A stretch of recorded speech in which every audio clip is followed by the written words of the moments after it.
"You're not even supposed to be here, Jalen. Kids like you don't take AP math." That was the first thing Ms. Rutledge said to me that morning, before I even took off my coat. The others snickered, some trying to hide it, some not bothering. I didn't flinch. I just stood still, backpack clutched tight to my chest like it was the only thing I could trust in that room. Nobody knew what was inside. Just a beat-up notebook filled with late-night equations I taught myself under the dim light of my phone. Nobody saw that for a year. I'd been solving problems meant for college freshmen, not 8th graders. And no one noticed that from the back of the room. I heard everything. Even the quiet jabs she whispered to her favorite students when she thought the rest of us weren't listening. To Ms. Rutledge, I was a disruption, a nuisance, a black kid who should sit down, stay quiet, and stop dreaming. But when she tried to humiliate me with that problem on the board, when she dared me to solve it in front of everyone, something shifted. Within minutes, it wasn't my voice that trembled. It was hers. Because when I stepped to the front of that room, she had no idea she was about to witness the one thing she never believed I had in me. The classroom had already fallen into silence the moment I said it. "I can't, Ms. Rutledge." It wasn't loud, but it was firm. And it was the last thing she expected. She froze, her marker hovering midair in front of the whiteboard, then slowly turned to face me.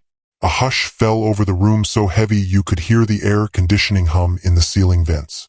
I was standing beside my desk, breathing hard from running to school, my backpack still hugged against my ribs, but I didn't move. The clock in room 216 of Lincoln Springs Middle School read 9:15 a.m. The day had just begun, but for me, everything was already on the line. "Late again, Jalen," Ms. Rutledge said, her voice like cold glass. She flicked her fingers toward my seat. "Sit down immediately." "I'm sorry, Ms. Rutledge. Can I stand for today's lesson, please?" I asked. My voice cracked a little, but I didn't sit. Her brows jumped, and her pale face flushed. "Absolutely not. You'll sit like everyone else." "But, Ms. Rutledge, my back." "Your back." She cut me off, her voice rising into a mockery that made a few students chuckle. "Is that today's excuse? Yesterday it was a dentist appointment. The day before that it was your little sister's emergency. And now it's your back." I felt my hands tighten around the straps of my backpack. The sharp sting from last week was still fresh, when she had slammed that wooden ruler across my lower back for not sitting straight. But who would believe me? Whoever had. "I said sit down," she snapped. Then louder, slamming her hand on the desk. "Now." "I can't, Ms. Rutledge." And this time nobody laughed. Ms. Rutledge's eyes narrowed with a sharp glint. "Well then," she said, her voice suddenly calm in that dangerous way that made my stomach twist. "Since you're feeling special today, perhaps you'd like to show us just how special you truly are." She turned to the whiteboard, wiped away the 8th grade algebra equation, and began scrawling a new set of symbols. I didn't recognize them from class. Not even close. "This," she announced with a cruel smile, "is a calculus problem I assigned to my 11th grade advanced placement class at Camden State Prep. Since Jalen believes he's too important to follow simple instructions, perhaps he'd prefer to solve this." While standing, the class burst into laughter. Trey made a dramatic boo-hoo face and mimed fake tears. "You've got 5 minutes," Ms. Rutledge added, glancing at her watch. "Or it's straight to detention for a week." My heart pounded, but underneath the fear, something flickered. Recognition. The symbols weren't completely unfamiliar after all. Every Tuesday and Thursday night for the past year, while most kids were playing video games or scrolling through their feeds, I had been sneaking off to Bridgeview Community Library. Not for comics or fantasy novels, but for something that would have shocked anyone who thought they knew me. "Back again, Jalen?"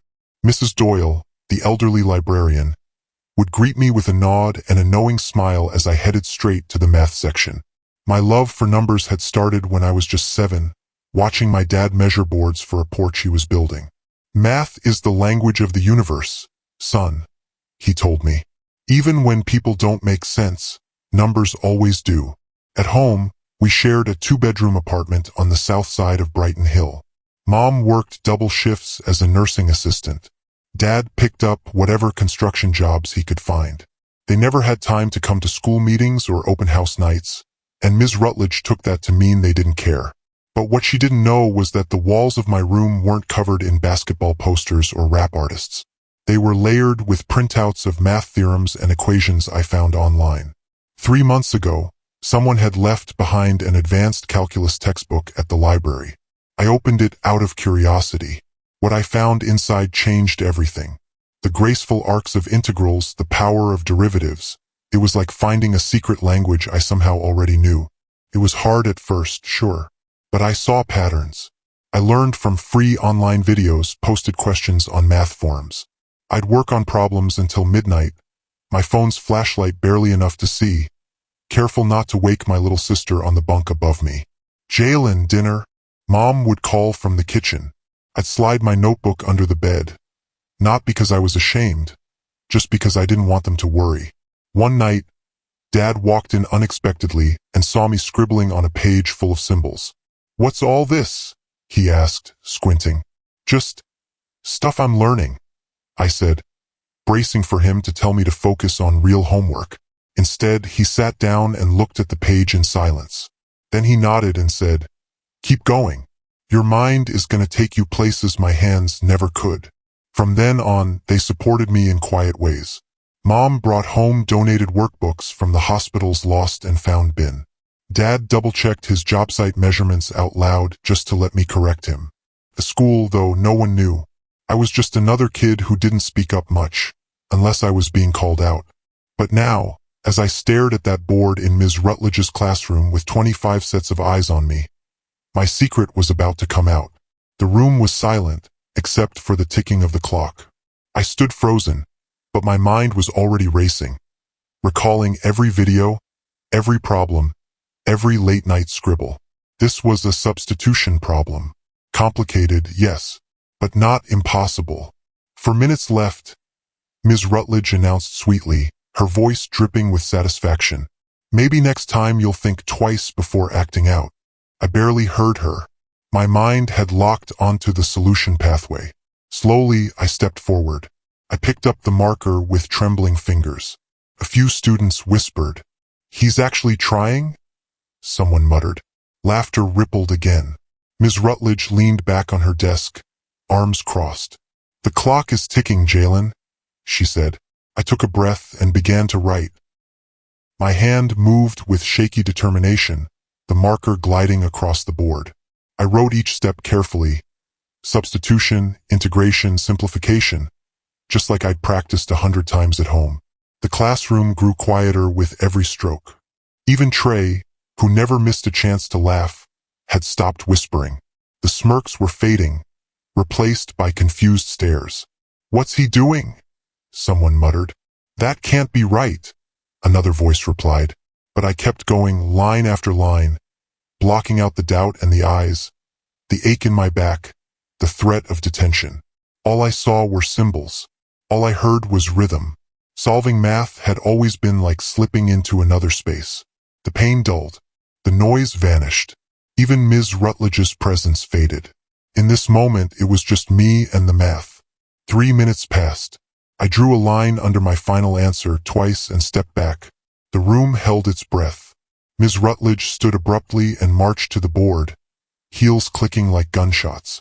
Her eyes scanned my work. I stood silent. I already knew I was right. Her smugness cracked into something uncertain.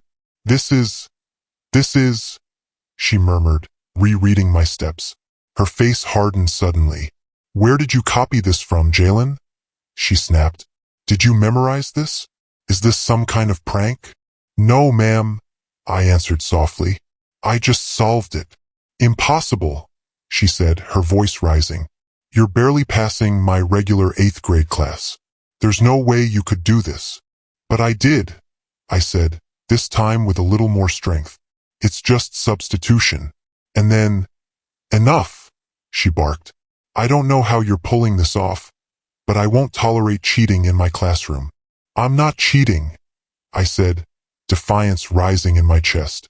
"That's the right answer. You can check." "Are you telling me how to do my job?" Her face flushed red.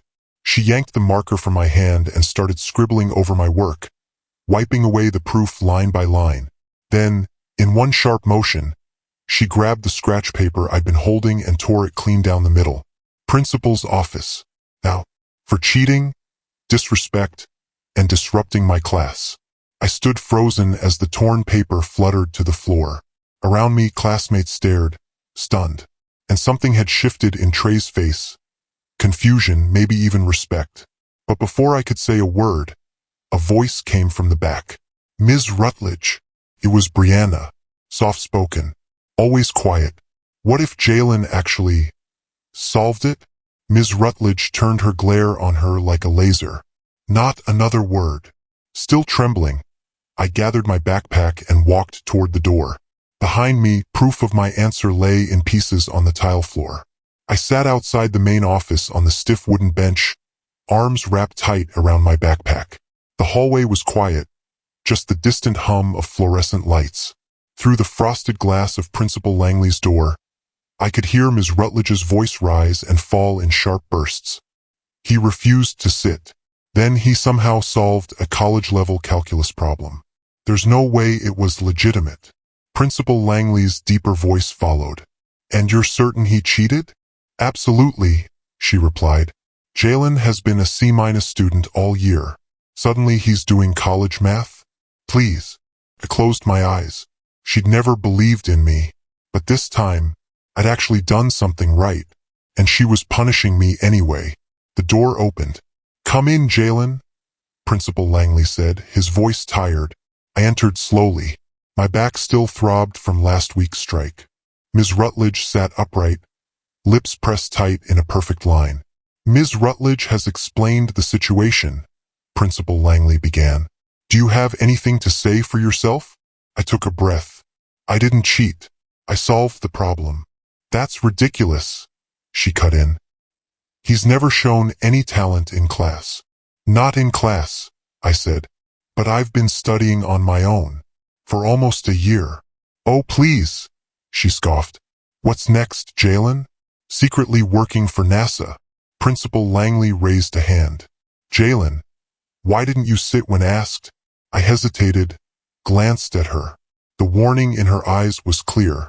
My back hurt, I said quietly. From what? He asked. I fell, I said, eyes on the carpet.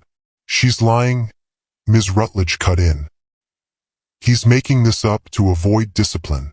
Langley studied me, then turned back to her. Ms. Rutledge has been teaching for over 20 years, he said. If she says this was beyond your ability, I'm inclined to believe her. Something cracked inside me. I studied every night, sacrificed sleep, and none of it mattered because no one believed me. I can solve another one, I blurted. Any calculus problem. Give me anything. 2 days detention, he said, already filling out the slip.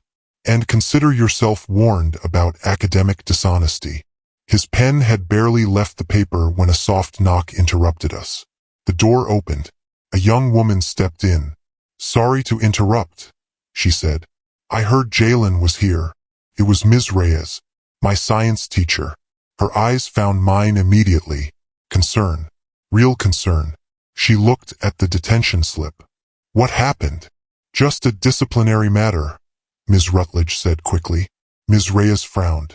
If it involves one of my best students, it absolutely concerns me. Your best student? Yes, she said firmly. Jalen Carter. Ms. Reyes didn't wait for permission. She stepped into the office and stood next to me. Principal Langley, she said calmly. What exactly is Jalen being punished for? He cleared his throat. Ms. Rutledge says he was disruptive in class and attempted to cheat on a calculus problem she gave him. Ms. Reyes turned sharply. Calculus? And you believe he cheated? She looked at me directly. Jalen, was this related to your science fair project from last spring? I nodded slowly, for the first time since entering that office feeling a flicker of hope. What science fair project? Langley asked.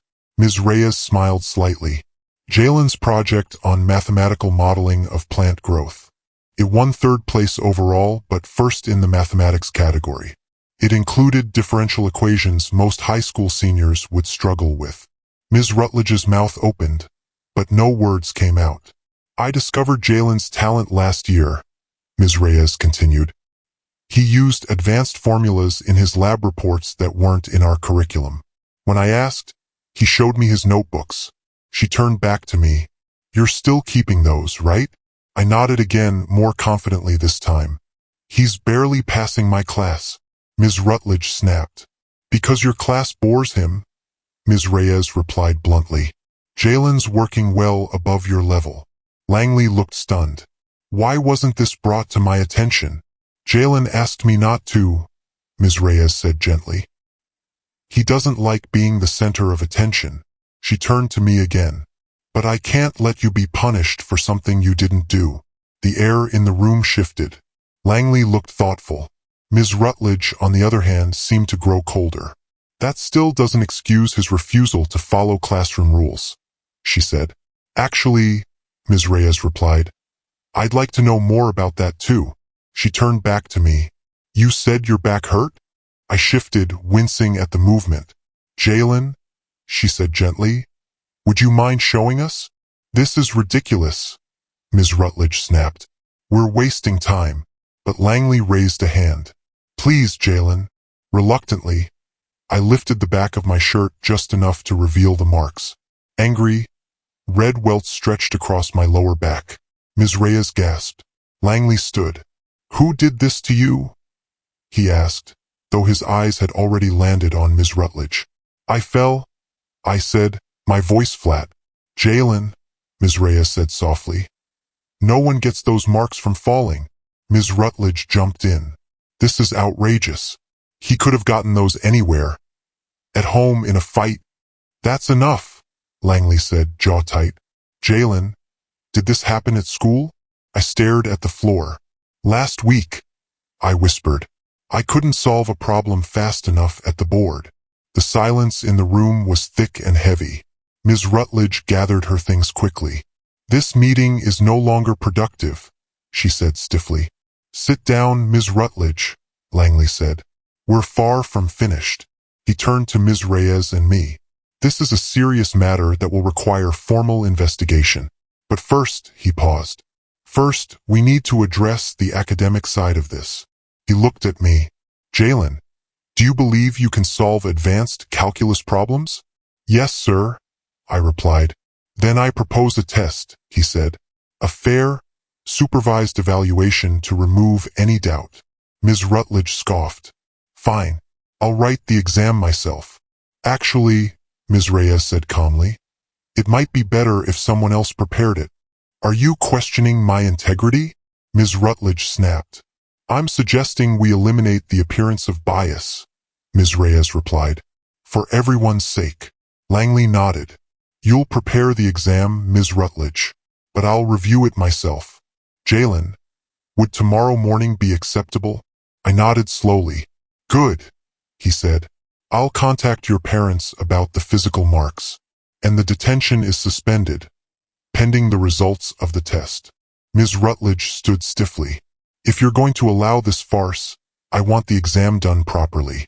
Questions from multiple grade levels, all the way through advanced placement calculus. Agreed, Langley said firmly.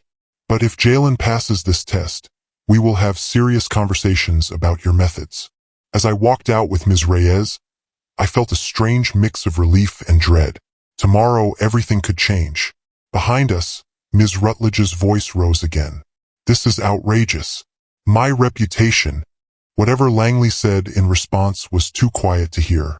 Later that afternoon, as I sat on my bed flipping through my notes, my phone buzzed. A message lit the screen. Usual time today? It was from Dr. Terrence Vaughn, a math professor at Camden State University. I met him 6 months ago at a free tutoring event at Harmony Youth Center. While other volunteers worked in groups, he noticed me sitting alone, scribbling integrals in a calculus textbook meant for college freshmen. That's serious math for your age, he'd said. I expected him to laugh. Instead, he pulled up a chair. Mind walking me through this integral? For the next hour, we worked side by side. Afterward, he offered to mentor me twice a week, one-on-one. At first, I didn't tell my parents. I was afraid they'd think it was too much. But Dr. Vaughn insisted on meeting them. He told them, "Your son has what we call elegant thinking. He doesn't just solve problems. He sees the whole picture." My dad had never looked prouder. My mom asked if it would interfere with school. Dr. Vaughn said no, he'd help with that too. Now, staring at the screen, I typed back, "Need extra help. Big test tomorrow." His reply came in seconds. "Meet at Bridgeview Library in 30 minutes. That evening, surrounded by open books and loose paper, Dr. Vaughn looked at me over his glasses. "So, your teacher finally saw what you can do?" I told him everything. Ms. Rutledge, the accusation, the strike, the test. He shook his head. "That's abuse, Jalen." "I know," I said, "but no one would have believed me." He leaned in. "Too often we protect institutions over the people they're meant to serve. But you're not alone anymore." For 2 hours, we didn't cram problems. He focused on clarity, on structure, on trusting the math. "You already know it," he said. "Just don't let fear get in the way." As we packed up, he hesitated. "Do you want me at the school tomorrow?" "You'd do that." "Of course," he said, smiling. "Mentors don't just teach. We advocate." And for the first time, I let myself believe I might actually win this. I arrived at school early the next morning. My stomach knotted with nerves. The hallways were quiet. Only a few teachers prepping their classrooms. Principal Langley had arranged for the test to be held in the conference room, not Ms. Rutledge's class. A small mercy I didn't take for granted. As I approached the door, I saw Ms. Reyes waiting outside. "Thought you could use some moral support," she said with a gentle smile. "How are you feeling?" "Nervous," I admitted, "but ready." She gave my shoulder a soft squeeze. "Just do your best. That's all anyone can ask." Inside, Langley and Ms. Rutledge were already seated. A sealed envelope lay at the center of the table. "Good morning, Jalen," Langley said, his tone formal. "Before we begin, let me explain how this works. Inside this envelope are math problems ranging from 8th grade algebra through advanced placement calculus. Ms. Rutledge prepared them. I've reviewed them for fairness. You'll have 2 hours to complete as many as you can." Ms. Rutledge sat with arms crossed, face unreadable. "The problems increase in difficulty," she added coolly. "I doubt you'll get past the first page." Ms. Reyes shot her a look but said nothing. "I'll monitor the session," Langley continued. "Ms. Rutledge and Ms. Reyes will wait outside. Are there any questions?" I shook my head and took my seat. Langley broke the seal, placed the papers, pencils, and calculator in front of me. "You may begin." As the teacher stepped out, I exhaled slowly and looked at the first page. Basic algebra.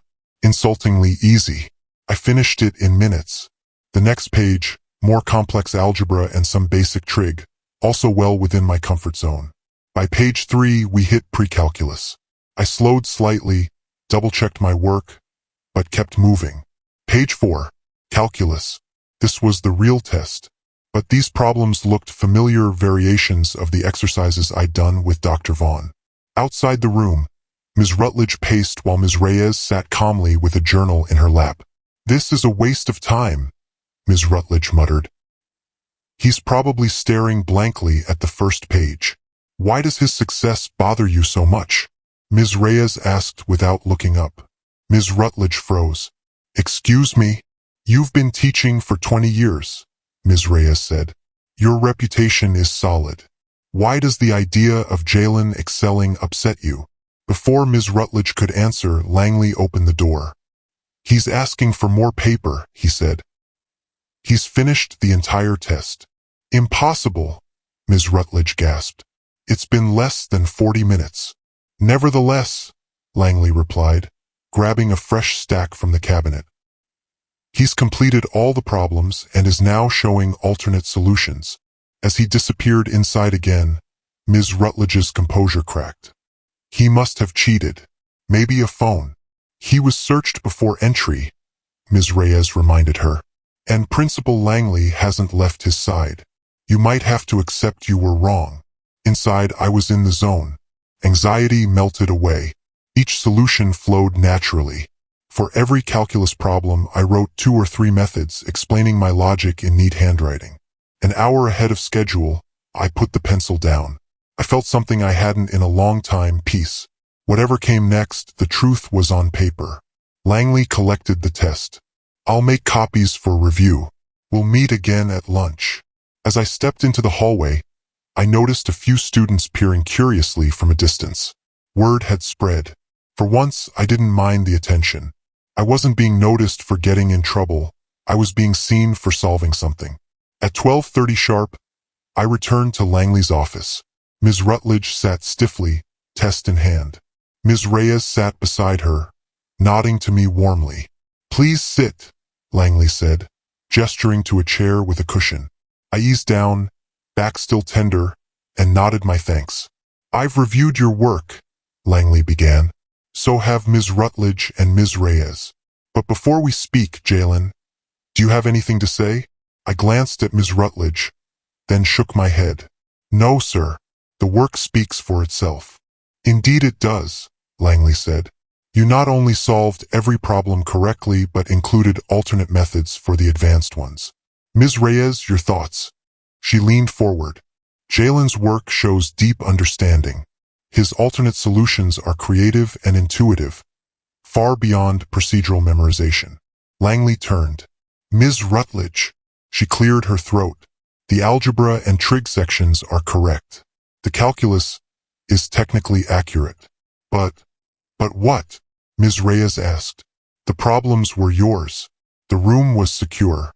Jalen's solutions were clear and complete. What objection remains?" "He must have been coached," Ms. Rutledge insisted. "These are university-level solutions. No 13-year-old. A knock interrupted. Langley frowned, then called, "Come in." A tall man entered, salt and pepper beard, glasses, calm presence. My face lit up. "Dr. Vaughn." "Apologies for the intrusion," he said. "I'm Dr. Terrence Vaughn, professor of mathematics at Camden State. I believe I can shed light on Jalen's abilities." "Please," Langley said, gesturing to a seat. "How are you involved?" "I've been mentoring Jalen for 6 months. He's one of the most naturally gifted mathematicians I've seen in 3 decades. Ms. Rutledge stared in disbelief. "You expect us to believe a university professor has been tutoring him?"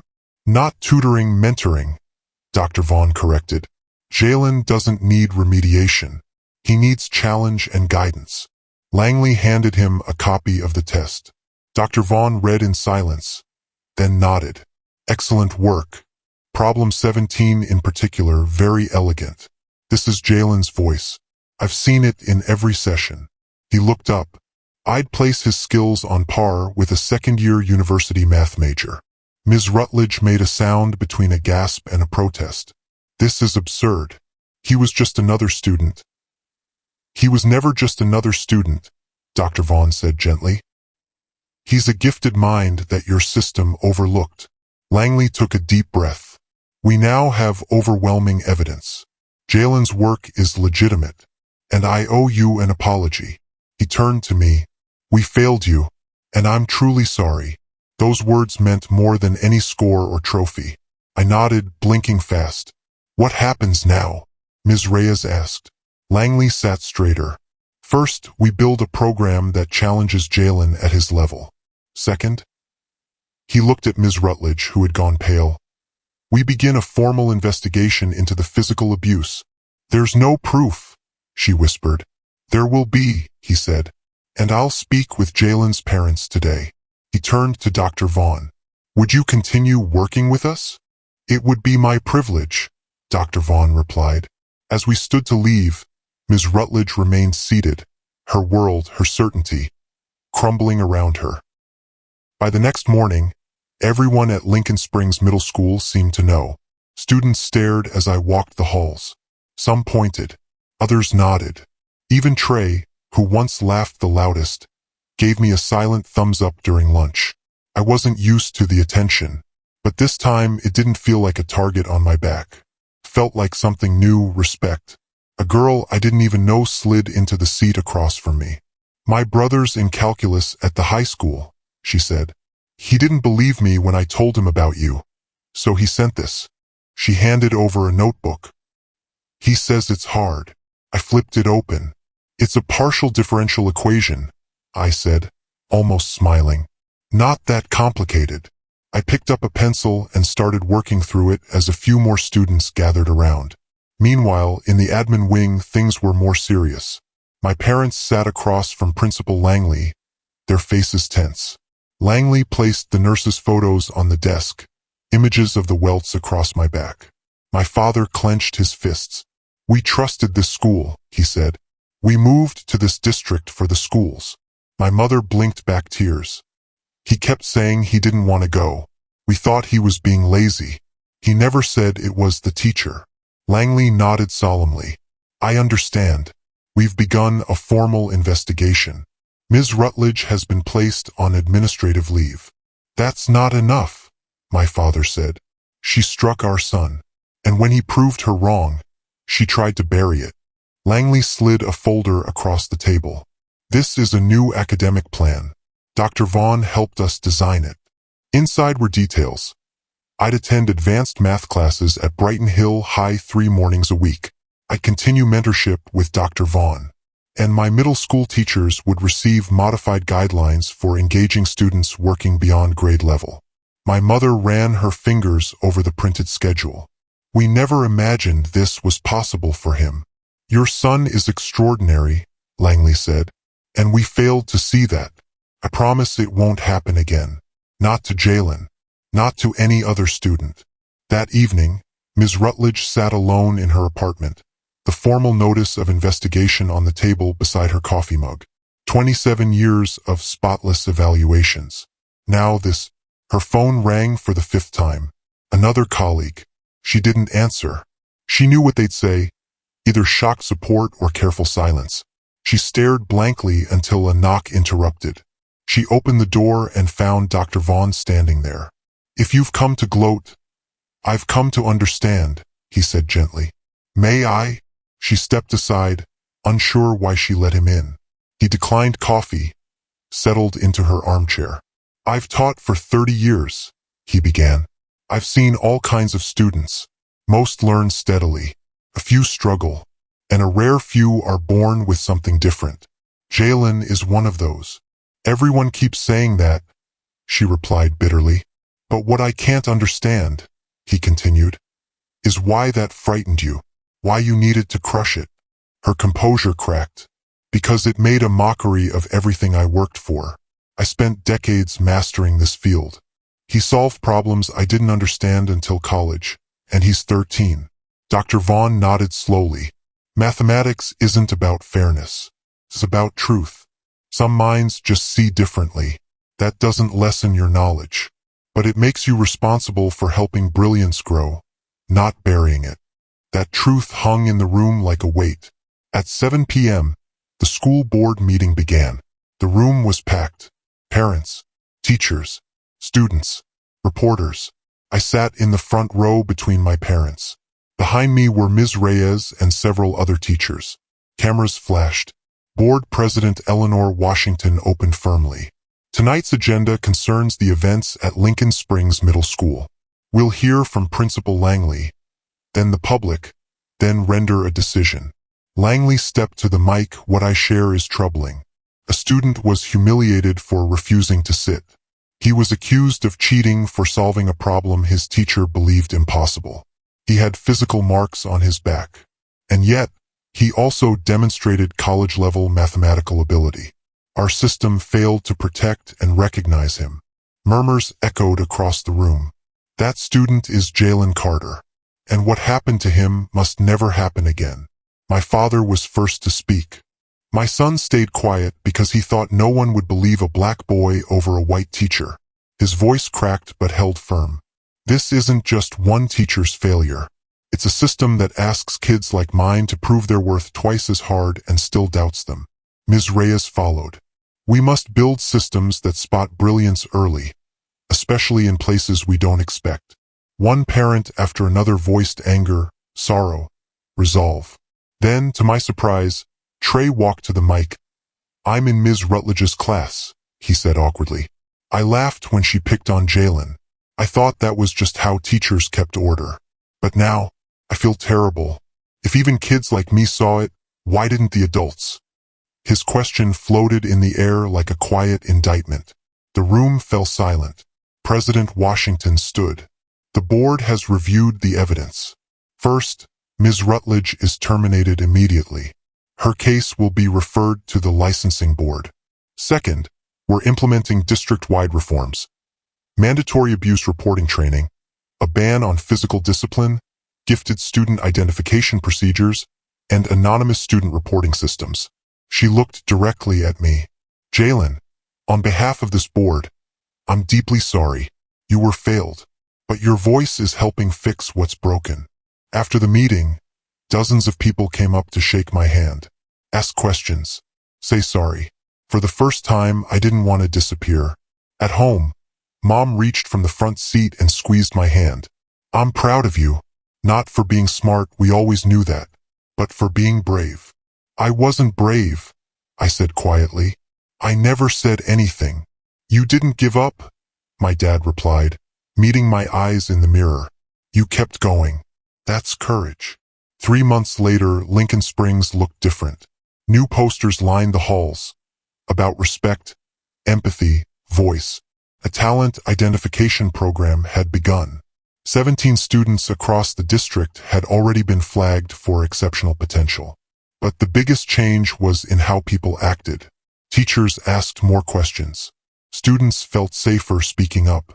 The lounge gossip shifted, from who was a problem kid to how best to reach them. By then, I was attending Brighton Hill High 3 days a week for calculus and linear algebra. My presence no longer drew stares, just nods of recognition. On a Tuesday afternoon, I was in the library surrounded by 6th and 7th graders. They'd asked me about homework, and it turned into a tutoring session. See, I said, sketching a diagram. These word problems hide patterns. Once you find the pattern, it's just translation. A girl named Amara lit up. That actually makes sense. Miss Collins never said it like that.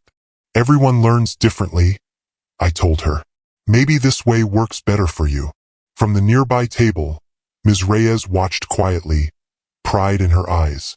When the bell rang and students scattered, she approached. You're a natural teacher, she said. You explain things simply. That's a gift. I shrugged, a little embarrassed. I just remember what it felt like to be confused and ignored. That empathy is everything, she said. Have you thought more about that summer math program at Camden State? I nodded. My parents said yes. I'm just still getting used to being seen. Take your time, she said. But don't let old fears stop new beginnings. As we walked out, we passed the classroom that once belonged to Ms. Rutledge. Now it was Mr. Diaz's room. Through the open door, I saw him moving among students, gesturing with energy, laughter, raised hands, a whole new energy. Some good came out of it all, I murmured. Because of your courage, Ms. Reyes replied. Outside, Dad's truck waited in the pickup lane. Since the board meeting, my parents had rearranged their schedules to be more present. See you tomorrow, I called. Don't forget, she said with a smile. Science clubs presenting at the board meeting Thursday. I waved and headed toward the truck. A group of 8th graders passed. Hey Jalen, one said. Heard you're solving college math now. The same kids who once rolled their eyes at me now nodded like we shared something. As I climbed into the truck, I glanced back at the school.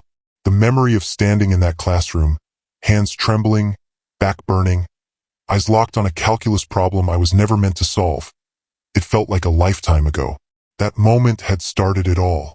Ms. Rutledge tried to reduce me to a spectacle, but I became a story, a symbol, proof that brilliance exists in quiet corners, that sometimes the system is wrong, and sometimes a child rises anyway.